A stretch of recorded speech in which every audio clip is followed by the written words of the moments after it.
हुकेरी येथील एसके कॉलेजमध्ये नूतन hi tech science लॅबचे लोकार्पण, डॉक्टर आनंद महाराज गोसावी यांचे ब्रेन ड्रेन बाबत चिंतन, संशोधन पद्धती विकसित करणे काळाची गरज असल्याचा उच्चार। बेळगाव जिल्ह्यातील हुकेरी इथं CST सोसायटीच्या SK कॉलेजमध्ये नूतन हायटेक सायन्स लॅबचा लोकार्पण सोहळा उत्साहात पार पडला। श्री हरिकाका गोसावी भागवत मठाचे पीठाधीश डॉक्टर आनंद महाराज गोसावी यांच्या हस्ते या लॅबचं लोकार्पण करण्यात आलं। कार्यक्रमाच्या अध्यक्षस्थानी संस्थेचे अध्यक्ष ॲडव्होकेट SR शेट्टी होते, तर सचिव CR शेट्टी यांची प्रमुख उपस्थिती होती।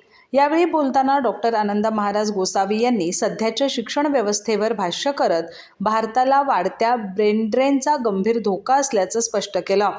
उच्च शिक्षण घेऊन अनेक विद्यार्थी परदेशात स्थायिक होत असल्यामुळे देशातील गुणवंत मनुष्यबळ बाहेर जात आहे। शिक्षण भारतात घेऊन नोकरी परदेशात करण्याची प्रवृत्ती वाढत असून यामुळे देशाच्या प्रगतीला बाधा येत असल्याचं त्यांनी नमूद केलं। ब्रेन ड्रेन रोखण्यासाठी देशात संशोधनाची मजबूत पायाभरणी होणं आवश्यक असून शैक्षणिक संस्थांनी संशोधन पद्धती विकसित करण्यासाठी पुढाकार घ्यावा असं त्यांनी ठामपणे सांगितलं। CST सोसायटीचा गौरवशाली इतिहास सांगताना डॉक्टर गोसावी यांनी स्वातंत्र्यपूर्व काळापासून संस्थेने शिक्षण क्षेत्रात दिलेलं योगदान अधोरेखित केलं। संस्थापक दिवंगत रवींद्र शेट्टी आणि निलंबिका शेट्टी यांच्या कार्याचा वारसा शेट्टी बंधूंनी समर्थपणे पुढे नेल्याचं त्यांनी सांगितलं। आधुनिक तंत्रज्ञानाच्या माध्यमातून विद्यार्थ्यांना गुणवत्तापूर्ण शिक्षण देण्याच्या दृष्टीने हायटेक सायन्स लॅबची उभारणी हा महत्त्वाचा टप्पा असल्याचं त्यांनी नमूद केलं। सीमा भागात SK कॉलेजने शिक्षण क्षेत्रात स्वतःचा ठसा उमटवला असून भविष्यात या संस्थेचे स्वायत्त विद्यापीठात रूपांतर होईल असा आशावादही त्यांनी व्यक्त केला। भारतीय संस्कृतीत अन्नदानापेक्षा विद्यादान श्रेष्ठ असल्याचं त्यांनी अधोरेखित केलं।